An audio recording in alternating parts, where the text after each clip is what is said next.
Olá, seja muito bem-vindo à Oficina da Física. Eu sou o professor Ricardo Oliveira e nesse vídeo nós vamos falar de concentração de tensões e deformações plásticas. Curta, compartilhe, comente e se inscreva no canal e vamos ao vídeo.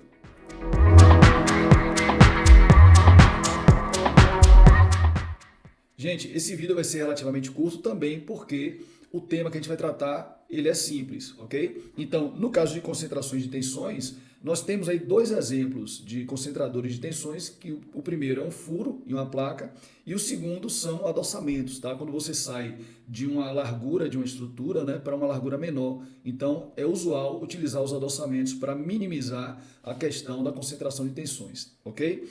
Então, no primeiro caso, que é o furo, que a gente está vendo aqui, o que acontece? Na região próxima ao furo, você vai ter uma concentração de tensão maior. Ou seja, se você pegar essa região aqui, ó, você vai ver que a tensão nesse ponto ela tende a ser maior do que a tensão média na sua estrutura. Tá? E como é que você calcula a tensão média e como é que você calcula a tensão máxima que você vai observar naquele ponto? A tensão média, basta você pegar a força que está sendo aplicada e dividir pela área da seção onde existe o furo. Então, no caso, eu vou pegar essa distância aqui, essa, certo? Mais a largura da chapa, tá?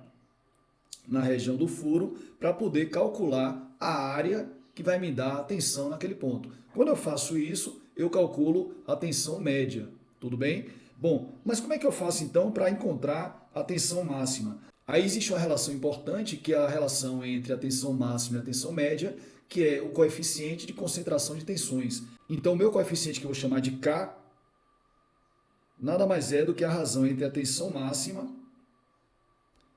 e a tensão média. Então veja, a tensão média nós sabemos calcular.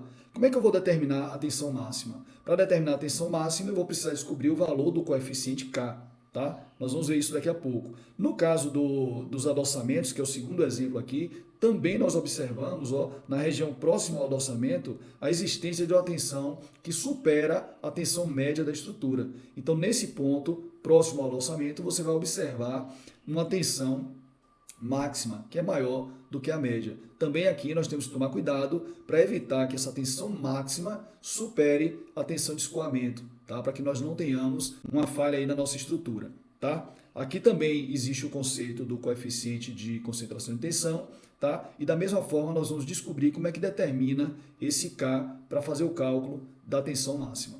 Então vejamos, nós temos os diagramas que são utilizados exatamente para determinar esse coeficiente de concentração de tensão. No primeiro caso, que é o caso do furo, eu vou usar esse diagrama aqui, que é um diagrama mais simples. Veja que eu tenho apenas uma curva. Como é que eu vou utilizar esse diagrama? Note que na abscissa eu tenho uma relação R sobre D, e na ordenada eu tenho exatamente o K, o coeficiente de concentração de tensão que nós queremos. Ok? Então, quem é esse R sobre D? O R é o raio do furo, está aqui, ó, o raio do furo. E o D é exatamente essa distância aqui, ó, que você tem após furar a sua estrutura.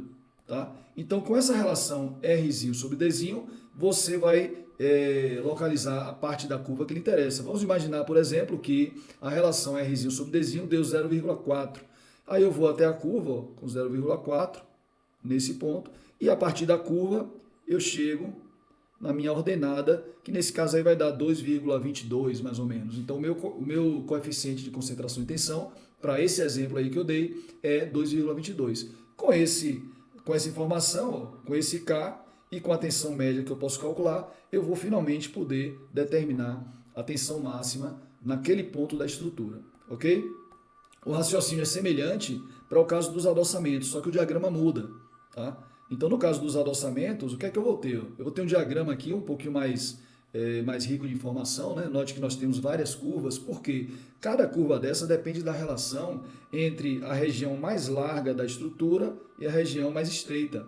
Tá? Então, note que essa curva aqui, ó, existe esse D sobre D, que é exatamente essa relação entre a parte mais larga e a mais estreita, e cada uma dessas relações vai me dar uma curva diferente. Bom, beleza. E na abscissa? A abscissa continua sendo o R sobre D, só que nesse caso o R é o raio do adoçamento, tá? E o D é a largura aqui da parte mais estreita da minha estrutura, ok? Fazendo isso, reconhecendo a relação entre D e D aqui, eu escolho a curva que eu vou trabalhar. Imagine que a relação que a gente tem a curva é 1,5, então a curva seria essa aqui, ó. Seria essa curva aqui, tá? E aí eu fiz o cálculo Rzinho sobre Dzinho e achei, por exemplo, 0,1. Aí eu vou até a curva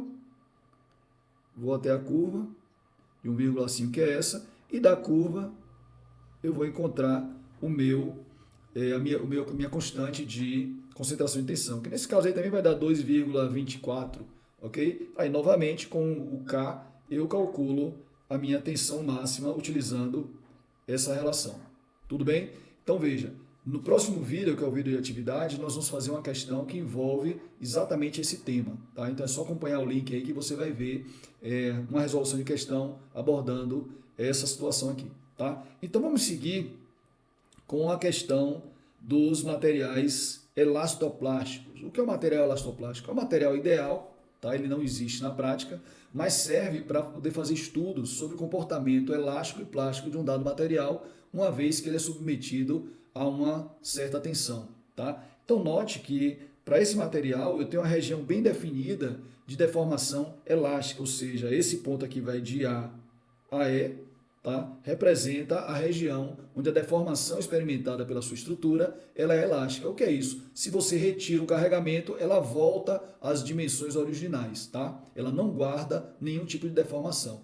Então, carregou, ela deforma. Retirou a carga, ela volta para o tamanho original. E isso vai acontecer desde que a tensão que você aplica na sua estrutura seja inferior à tensão de escoamento. Se você exceder a tensão de escoamento, o que é que vai acontecer? Você entra na região de deformação plástica, que é essa região aqui, ó.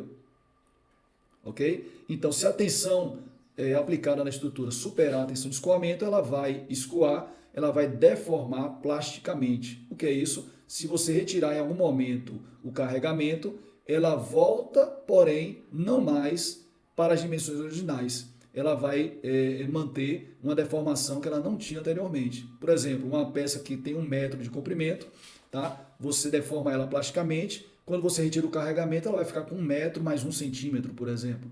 Tá? Então essa é a deformação plástica. Nesse caso aqui, ó, do material elastoplástico, tem outra característica interessante. Se você deformou plasticamente e ele veio até essa dimensão, quando você retira o carregamento, ele vai descarregar em uma curva paralela à curva da região elástica, tá? E aí você pode calcular você pode determinar essa distância que representa exatamente a deformação plástica que você submeteu o seu material.